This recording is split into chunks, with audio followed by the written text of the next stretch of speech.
Hi everybody and welcome to Top Football Predictions. I'm here as always with Atul Jani. Hello pundits. So Atul, the results are in. Here we are. It's so exciting. What do you reckon? Yeah, it's groundbreaking. I mean, I was up all night, watching both sets really go head to head, and the Reds and the Blues would seem to be doing pretty well. It was pretty close fought, yeah. It is, mate. I'll stop you there. The Reds are doing better than the Blues. I mean, Liverpool are right up there now, aren't they? But you carry on. Liverpool. Yeah, no, go on, carry on. With Liverpool, USA. It was swing state. We're talking about the US elections where Mr. Trump won. Oh, I don't know anything about that, mate. I'm talking about the real deal. I'm talking about the predictions. Yeah, hell to the US elections. Back to predictions. Trump it out. Anyway, forget all that. This is the predictions. This is the real deal, guys. So, we had game week, what did we have? Game week 11, didn't we? Yeah, I can't even, do you know what? It's so almost much. a third of the season gone. I can't keep tabs on where we are. Yeah. But yes, game week 11, mate. Give us a bit of a review because it wasn't the high hitting kind of scores that we're used to. No, is it? it's again. I think it's the third week in a row now. It's been pretty much a low scoring, and memory serves me right. No one got over 100 points. No. Special thanks and congratulations do go to. Well, it's Ricardo, game week winner of game week 11. Well done, mate. Our Italian stallion put in some good points. He's always keen to give us his knowledge from Italy of Serie A and other leagues. But no, he's starting to chip away now. He told me the other day he was a bit disappointed with his season so far, but I think he might well be one to watch in the next coming weeks. What do you reckon, mate? Yeah, certainly. I mean, as you said, he's only a third of the season gone, so there's a massive 2/3 of the season left with that stack full of points on the board, available there. I'll tell you something. I was keeping the Italian interest going.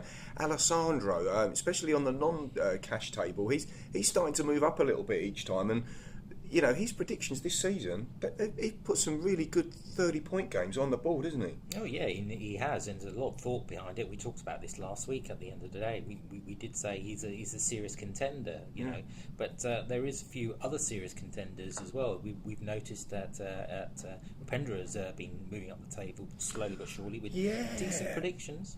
Decent predictions indeed. I think a couple of occasions he's been one goal out from a kind of goalfest game.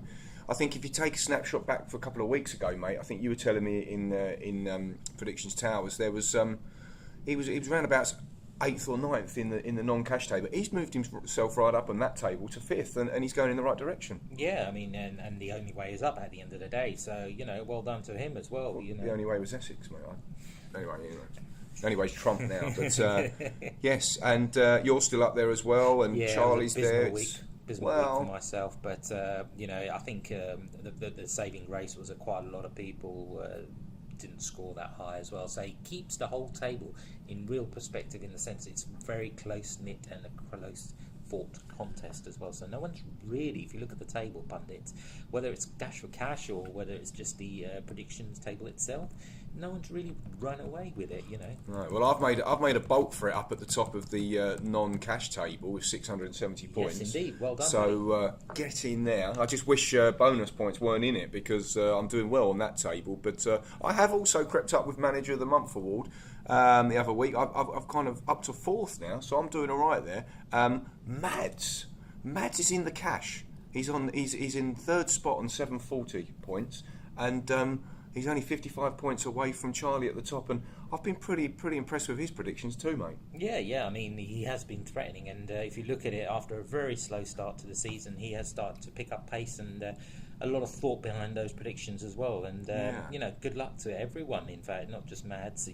Danny's been doing pretty well as well. Danny A and Danny C. Yeah, absolutely. You even got the likes of Craig, and Anton's there or thereabouts. We've talked about him in the Never past. far away, is he, mate? No, that's the dangerous thing. He's always lingering around, waiting to strike. So I noticed as well, Craig's starting to resurrect his form a little bit. Lee always 1 or 2 goals short of having a big score. However, Gavin's lost his way a little bit.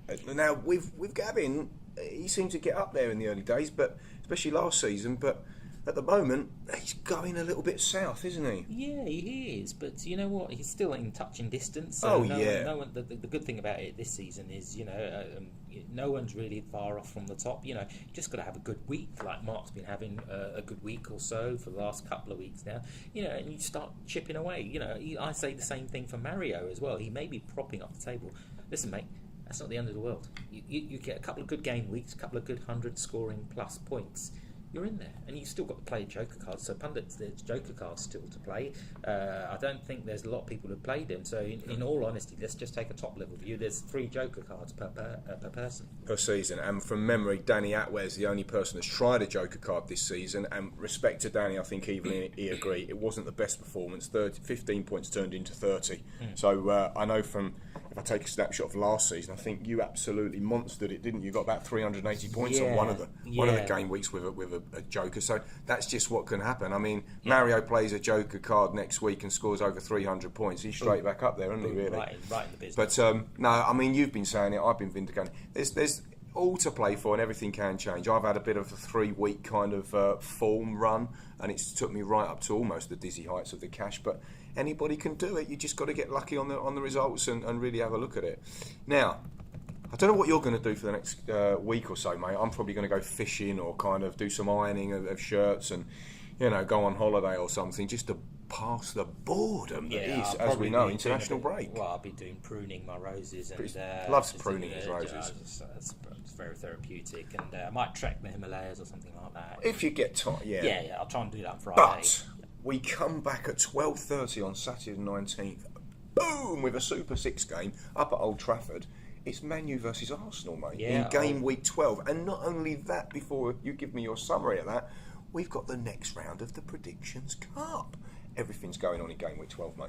Yeah, it is indeed. I mean, let's just start with the Super 6 game.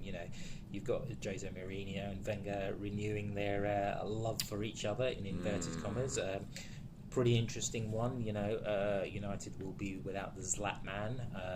Arsenal chugging along. I wouldn't say they've set the world on fire, but they're in touching distance. And great when they want to be, but then, draw at home to Middlesbrough 0-0. The only thing I don't like about this fixture, and I think it's a nice wide open pitch at United, and I think we could probably do well there. Wenger's record against Mourinho isn't good. In actual fact, I think he's nil point in terms of winning. So will that be a factor now that Mourinho's at Man United? I don't know, but it will be an interesting game. We're looking at as the chart stands, top first fixture, should I say, is the Super 6, but the bottom fixture is the West Brom Burnley game, which ordinarily wouldn't hold any significance, pundits, but it's a hot shot game, treble points, and that's on the Monday night. I mean, is that of significance? I mean, do you see anything in that, mate? Oh, listen, that take nothing away. It's a fantastic game, really intriguing. West Brom been slightly under the radar, but they got an impressive win the other day as well. Yeah, they did. And Burnley, I'm telling you, they have really surprised me. They beat Palace 3-2, didn't they? Pulled it out at the end. Yeah, so they're a good team, and take nothing away. It's going to be a fascinating Monday night game. I don't know who to put on that one, but let's see. I mean, Saido Berahino's still there. He's like trying to escape from Alcatraz. The last 3 transfer windows, he's trying to be getting out of West Brom. They want him, and now he's injured anyway. So maybe Rondon's the man to come up with the goods for them. But some of the other fixtures, we have to take note of 2 fixtures, and that's the Tottenham West Ham game. Juicy London affair. Middlesbrough Chelsea. Middlesbrough, because they've gone to Arsenal, they've played Man City and thwarted both of them. So, what's that all about? But first of all, the Tottenham West Ham game, that's going to be a juicy affair, isn't it, mate? Yeah, London derby, as you pointed out correctly last time, that Spurs have yet to lose, and they've maintained that undefeated streak in their Premiership. West Ham, a little bit of inconsistency added to the fact that they might lose Payet in January, so that will play in the back of their minds. Yet they're looking to draft in the likes of Fabregas and the Chelsea defender as well, Branislav, I think it is, Ivanovic. Oh, Ivanovic. Yeah, I believe so, but don't quote me on that. Thought she was a tennis player, but anyway, yeah. Yeah, but for me, mate, I think apart from the West Brom Burnley game, here's another fascinating one. Go on then, mate. Sunderland Hull. Pick that one out. They got a good win. They did, didn't they? And I actually got 30 points on that one. I thought luck's got to turn at some stage, I think. But it's a real 6-pointer, though, isn't it? It is a 6-pointer, to coin a phrase. I think there's much more to come from Moyes. I think he's better than the results that have gone for him at the moment, or they haven't, as I say. And Hull, I mean, yeah, they're starting to pull it out as well. Yeah. Phelan's properly in the job now. Bereft of players, but you know what? Yeah, you could be right. I mean, could be some goals in that one, actually. Could be some goals on that, Just when you think they're not around, like a shark in the water, suddenly it could be like a 3-3 or something, couldn't it? Yeah, I mean, let's just see.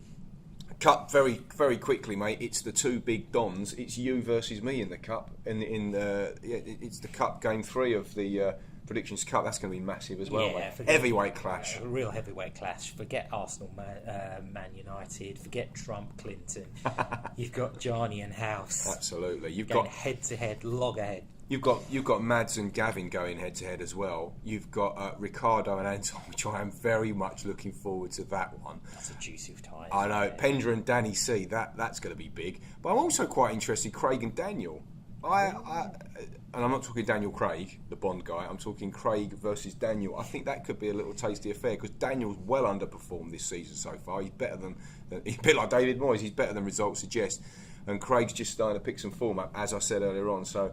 Yeah, I think there could be some good results, and as we've mentioned before, and we've seen also that there's been some draws in the cup. But I've just got a sneaky feeling that this game week 3 of the group stage of the cup, well, I don't think there's going to be any draws, mate. I think we're going to. Listen, mate, this season was a third has already gone by, and it hasn't. There's been a hell of a lot of surprises. At the end of the day, and if you look at the cup, 2 rounds have been played, and we've had the most amount of draws since records began. And what's not to say? It's so tight. Since records began, it's so tight, and don't be surprised if there's another set of draws again this round. Absolutely, yeah, mate. So. Well, listen. Big news overnight, obviously, is that I'm inching up the table of the predictions. Final thought, mate, as we've got ages till game week 12, haven't we? But let's try and leave a bit of a thought, mate. And what are you going to say? Well, what I would leave you pundits with is you've got the time, study it. Look at the form. Look at the players. And the players. Factor in, you've got the international break as well, so there may be any injuries and last minute pull-outs as well. He's right.